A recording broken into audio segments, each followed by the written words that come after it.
बरकतों भरे 15টা ৰোজা কমপ্লিট হৈ গ'ল গাইছ আধা মানে 50% গ'ল আৰু 50% বাকী আছে আই এফলে বনাই আছে চাহ গাইছ মিঠৈ দি আমি চাহ খাওঁ গাইছ অলপমান হেল্থ কনচিয়াছ কিন্তু তাৰপিছত আকৌ পিস্তাৰি পোলাও খাওঁ তেল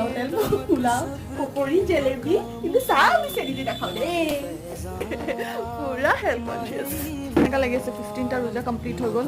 ভাল লাগিছে চাওঁতে চাওঁতে আধা গুচি গ'ল এবাৰ ইমান এটা কষ্টই নাই লাগে তোমাৰ ৰোজাত ইজিলি পাৰ হৈ গৈছে গৰমটো নাই আৰু তাতে দিনটো ছুটি তাই আজি হোলীও আছিলে চবকে হেপী হোলী ইয়াত চবেই খেলিছে আমি দেখিছোঁ বাচ্চাবিলাকে ৰাস্তাত কালাৰ লৈ লৈ পেলাই চবকে হানিছে সেইকাৰণে মই আজি ওলাই যোৱা নাই কাৰণ আজি মোৰ অফিচ বন্ধ আছে